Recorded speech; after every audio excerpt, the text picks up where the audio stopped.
नमस्कार, स्वागत है आपका हमारे खास कार्यक्रम में और मैं हूं आपके साथ गौरव राजेंद्र। जैसा कि आप जानते हैं, अजय एस्ट्रो मनी गुरु जो कि ग्लोबल स्तर पर एस्ट्रो फाइनेंस डिजिटल एकमात्र ऐसा चैनल है जो कि 42 कम्युनिटीज का एनालिसिस आप तक पहुंचाता है। दरअसल भारत सरकार द्वारा स्थापित power loom development and export promotion counselling यानी PDEXCCIL के पूर्व अध्यक्ष भरत छजेद कहते हैं कि फैब्रिक सेगमेंट में आने वाले महीनों में भारत के वैश्विक बाजार पर हावी होने की संभावना है। अमेरिकी डॉलर के मुकाबले भारतीय रुपए की मूल्यह्रास के साथ कपास की वैश्विक कीमतों में गिरावट ने बीमार कपड़ा उद्योग को बहुत आवश्यक सहायता प्रदान की है। कपड़ा व्यापारी अगले कुछ महीनों में विशेष रूप से कपड़ों के लिए नए निर्यात ऑर्डर की उम्मीद कर रहे हैं, तो वहीं वर्तमान में कपास की कीमतें 20 महीने के निचले स्तर पर हैं।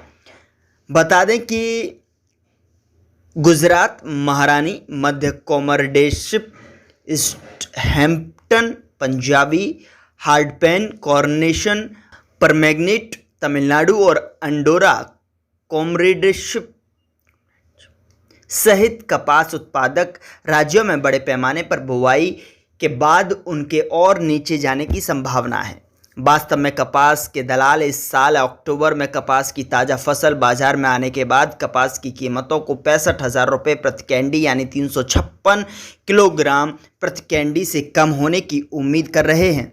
उद्योग के एक पर्यवेक्षक ने कहा कि कपास की कीमतों में धीरे धीरे कमी के मद्देनज़र कपड़े और तैयार कपड़ों की निर्यात मांग में वृद्धि की संभावना देखी जा रही है। जहां तक कपड़ों का संबंध है, भारत की तुलना में बांग्लादेश और वियतनाम अंतर्राष्ट्रीय बाजार में प्रमुख लाभकर्ता हैं। यूरोपीय देशों और अमेरिका द्वारा अपनाई गई चाइना प्लस वन नीति से इन देशों को फायदा हो रहा है। इसके अलावा श्रीलंका में गड़बड़ी के कारण उद्योग के सूत्रों के अनुसार इन देशों को निर्यात कारोबार का डायवर्जन भी हुआ है। भारत सरकार द्वारा स्थापित power loom development and export promotion council के पूर्व अध्यक्ष बकारत छाजेद ने कहा कि फैब्रिक सेगमेंट में आने वाले महीनों में भारत के वैश्विक बाजार पर हावी होने की संभावना देखी जा रही है।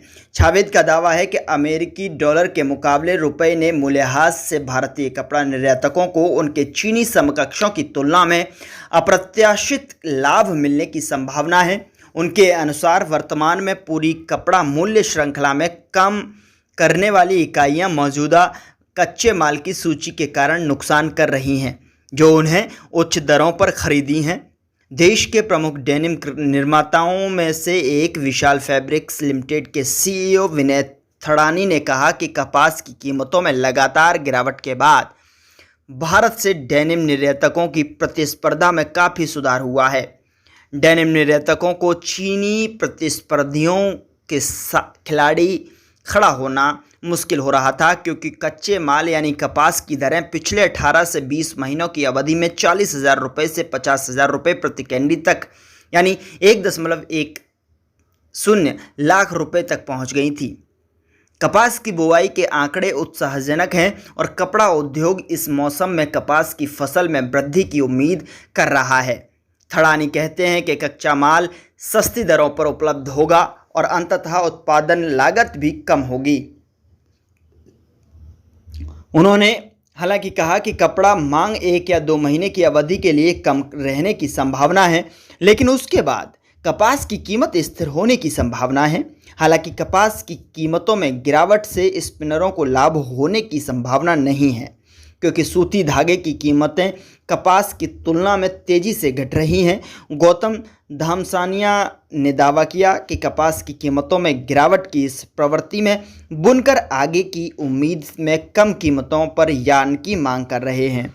कपास की कीमतों में गिरावट, जहां तक स्पिनरों का सवाल है, वे अक्टूबर के बाद ही मुनाफे के साथ काम कर पाएंगे, जब कपास का ताज़ा स्टॉक बाजार में आ जाएगा। हालांकि खेती के तहत कपास के रकबे में वृद्धि के बाद लंबे समय में कताई खंड सहित कपड़ा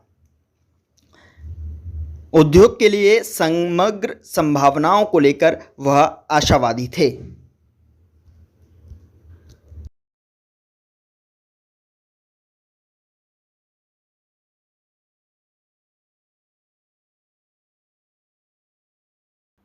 फिलहाल इस कार्यक्रम में इतना ही।